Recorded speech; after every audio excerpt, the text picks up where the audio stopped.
Welcome back. We have a lot to talk about. There's been a lot of action in Congress related to the bills that are coming out. And over the weekend, we had an infrastructure package that came forth, and that's setting up for a vote in probably the next month over the remaining portion of the Build Back Better bill. Try saying that quickly.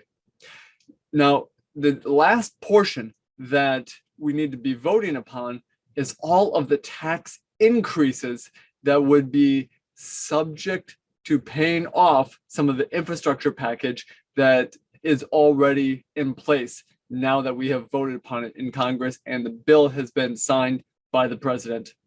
So what I want to talk about now are six tax conscious planning efforts that you can do before year end and before this new tax bill goes into effect that you can be doing to better your own personal wealth and finances. Now, I've been harping on the first one for a while. This is anything related to long-term capital gains. And over the course of the summer, we have really started to figure out that this is on the docket for coming up to this vote here and something that very likely could happen. What I mean is that currently we have three distinct and separate tax brackets. We have the 0% tax bracket, we have the 15% tax bracket, and the 20% tax bracket for capital gains, specifically long-term. Now, what could happen is that we will have a fourth bracket, one that is over 39%. So now, if you are going to be subject to that bracket, not only do we have the 39% for long-term capital gains, then we have the 3.8% for the net investment income tax. That alone is going to bring you over 40% on your hard-earned money and appreciation subject to tax. And then we would add in state tax. And whether you're in California or New York, or even my home state of Minnesota here, there are many likelihoods that you would be paying over 50% tax between federal and state on your hard-earned wealth. So this is a big deal that is coming out with Congress, and one to say maybe it would be worth it to take more capital gains this year in 2021 versus next year when these laws go into effect. Well, that obviously is something to do. But the second aspect that we could be looking at is, do you have long-term or short-term capital losses that you could offset some of these gains? Now, this is something that if you have losses, it actually may be worth it to delay claiming some of those gains until next year when we have that much more of a benefit between the losses and the gains that you'd be receiving. So, two planning techniques right there surrounding capital gains. Well, let's continue on here. A third one is going to be involving your retirement plans, specifically your IRA accounts. And that could be something that each and every one of you have the ability to work on and to think through for your own personal wealth plan. And I'm talking about Roth conversions. You see, what is also on the docket for possibly being capped and limited are Roth conversions. Now, Roth conversions are a way to take from your IRA accounts, pay some tax on the money in the year that you do this, and put the money into a Roth IRA to grow tax-free. Now, many wealthy individuals take advantage of this because there has not been a cap as of recent. Congress is thinking about reenacting that cap, which means that many of you may not actually be able to do a Roth conversion in the future.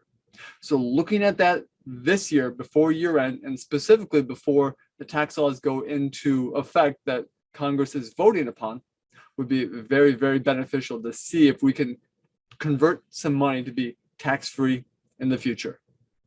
Well, we have capital gains. We have a lot of ways we're talking about your retirement accounts. Let's talk about something different now. Let's talk about charitable gifting. You see, charitable gifting does receive a charitable deduction. So this can lower your tax consequence. The nice thing, especially if we're talking about assets that are highly appreciated, is that we can actually donate those assets to charity. So we will not donate cash, but maybe we'll donate those assets. And now we can get the charitable deduction. We do not have to sell and have that high, capital gains that we were just talking about. And there's a lot of advantageous reasons to believe that this would be good for you if you were already charitably minded. And remember this, there are ways that you can even structure the charitable gifting so you can receive money to live on as well. Well, these are just a lot of planning techniques that you have available to you, and I really want you to take time to consider this. We have two more to talk about. The fifth of the overall six that we wanted to talk about today is respect to trusts. Now, there are many different types of trusts that are out there, and Congress does have some on the chopping block that they may want to eliminate. If you are already considering how to transfer money from one generation to another, from you to maybe say your kids, between you and your spouse, making sure that you remove money out of your estate for estate taxes, especially if we have estate taxes that are lowering, which could very well happen with this new bill, but also are set to happen with the sunsetting of the Tax Cut and Jobs Act that went into effect. With all that to be said, a trust may be a very good thing for you to do. And just remember that some of these trusts that are very advantageous to you are on the chopping block with this new legislation. So that is a huge aspect and reason why we want to be looking at trusts, why we want to be looking at maybe possibly putting some of these capital assets into something of that manner. Now, the last aspect still has to do with the trust, but something a little bit more tried and true. Life insurance. Life insurance is a huge deal to provide liquidity for your estate, to provide for your spouse, to provide for your children, and possibly to provide liquidity for your business. You see, life insurance is used in many different instances, and using a life insurance trust would be a very beneficial piece when it comes to looking at these new tax laws and what could possibly be helping or hurting you in the future. With everything, we've talked about these big six planning pieces that you have available. And like I said, with anything here, talk to your wealth advisor, talk to your accountant, talk to your CPA that is in charge of looking at all these details the ones who speak into your financial well-being. And feel free to reach out as well to myself, my team, and we are able to talk through some of these aspects with you and to make sure that the wealth plan that you have is on track, even in spite of or if we pass these new tax increases. I want to thank you for your time today, and feel free, like I said, to reach out as you have questions. Take care.